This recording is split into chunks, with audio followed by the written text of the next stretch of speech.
दुनिया में कोरोना के खिलाफ जंग में पीएम मोदी ही वर्ल्ड लीडर है और नंबर 1 है। रिसर्च कंपनी ने कोरोना से निपटने में पीएम मोदी की कोशिशों को दुनिया में नंबर 1 माना है। कोरोना संकट पर प्रधानमंत्री मोदी के प्लान को सबसे बेहतर बताया है।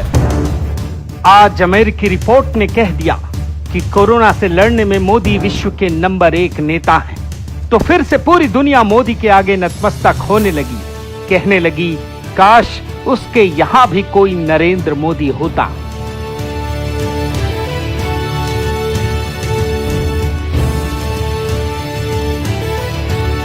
कोरोना के खिलाफ जंग में भारत सरकार के प्रयासों की अब दुनिया भर में तारीफ हो रही है। चैनल मोदी के गीत गाने लगे, विरोधी मुंह छिपाने लगे, मगर सच ये है कि मोदी जी इस महामारी के समय भगवान बनकर सामने आए।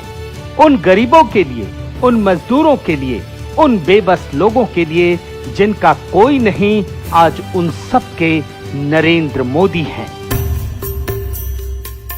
भूल तो नहीं गए, एक प्रधानमंत्री ऐसा भी था जिसने मुसीबत के समय कहा था कि पैसे पेड़ पर नहीं उगते, लेकिन मोदी जी ने तो रुपयों की बारिश ही कर दी।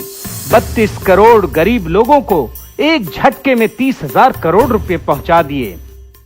इसके लिए पैसा कहां से आता है? पैसा पेड़ों पर तो लगता नहीं है। कोरोना के खिलाफ जंग में प्रधानमंत्री गरीब कल्याण योजना के तहत अब तक 32 करोड़ से ज्यादा लोगों की आर्थिक मदद की गई है। सरकार के मुताबिक इस योजना के तहत अब तक 29,352 करोड़ रुपए की मदद जारी की जा चुकी है। तो देखा आपने किस प्रकार पीएम मोदी भगवान बने हैं। लेकिन बात सिर्फ पैसों की ही नहीं है। आज देश में अनाज की कोई कमी नहीं है। भूल तो नहीं गए, एक सरकार ऐसी थी जिसका कृषि मंत्री अपने बयान से देश में महंगाई बढ़ा देता था, जमाखोरी को बढ़ावा देता था। लेकिन इतनी बड़ी महामारी के बाद भी देश में खाद्यान्न की कोई कमी नहीं है। इस समय भारी वर्षा से बड़ा नुकसान हुआ है, फसल खराब हुआ है, प्रोडक्शन कम है। ऐसी स्थिति में जो कुछ हमारे देश में आज अवेलेबल है, ये मेरा पर्सनल ऑब्जर्वेशन ये है कि 2-3 हफ्ते की बात है। हमारे यहाँ कोई चीज की दिक्कत नहीं है। और आपके आज का जो रिपोर्ट है, लेटेस्ट रिपोर्ट, आज की रिपोर्ट के मुताबिक जो है एफसीआई के पास में कुल मिलाकर के 524 लाख मेट्रिक टन जो है अनाज है। पहले एक छोटी सी बीमारी पर भारत में हाहाकार मच जाता था। अस्पतालों के बाहर लोगों की लंबी लंबी लाइनें लग जाती थी, मगर आज भारत का सिर गर्व से ऊंचा उठ जाता है। जो ये किट्स आते हैं बाहर से आते हैं, अमेरिकन कंपनी से। एक ही कंपनी के पास पेटेंट है इन किट्स का और हमारी गवर्नमेंट भी इंपोर्ट करती है इसे बाहर से।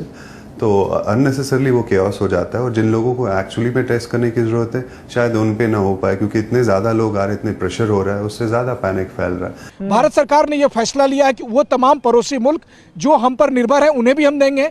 इसके अलावा अमेरिका और कुछ ऐसे देश जो बुरी तरह से प्रभावित है, हम उन्हें भी देंगे। भूल तो नहीं गए, पहले जहां सरकार महामारी के समय लोगों को टेस्टिंग करने से रोकती थी, वहीं अब सरकार अमीर हो या गरीब, हर किसी की टेस्टिंग पर जोर दे रही है। जहां भी कोई संदेह है उसकी टेस्टिंग करवाई जा रही है। एक टेस्ट करने को 10,000 रुपए लगते, तो जहां मैं एडवाइज करूंगा टेस्ट करें, वहां ये भी साथ बताना चाहूंगा कि हर खांसी जुकाम वाला टेस्ट करने में मत भागे, क्योंकि फिर न इतनी कैपेसिटी है, फिर असली जो बीमार होगा वो बाहर रहेगा और खांसी जुकाम वाला टेस्ट के लिए भागेगा। कंटेनमेंट जोन में स्पेशल टीम्स के द्वारा केसेस की एक एक्टिव सर्च की जाएगी। वहां पर सैंपलिंग क्राइटेरिया के तहत सैंपल्स कलेक्ट किए जाएंगे और उन सैंपल्स की टेस्टिंग की जाएगी। गरीब सच ही तो कहते हैं, जिसका कोई नहीं उसके लिए स्वयं नरेंद्र मोदी है। शायद इसीलिए नरेंद्र मोदी दुनिया के सभी नेताओं को काफी पीछे छोड़ चुके हैं। न केवल नरेंद्र मोदी ने 130 करोड़ लोगों का विश्वास जीता है, बल्कि आज पूरी दुनिया कह रही है कि काश उनके यहाँ भी कोई नरेंद्र मोदी होता।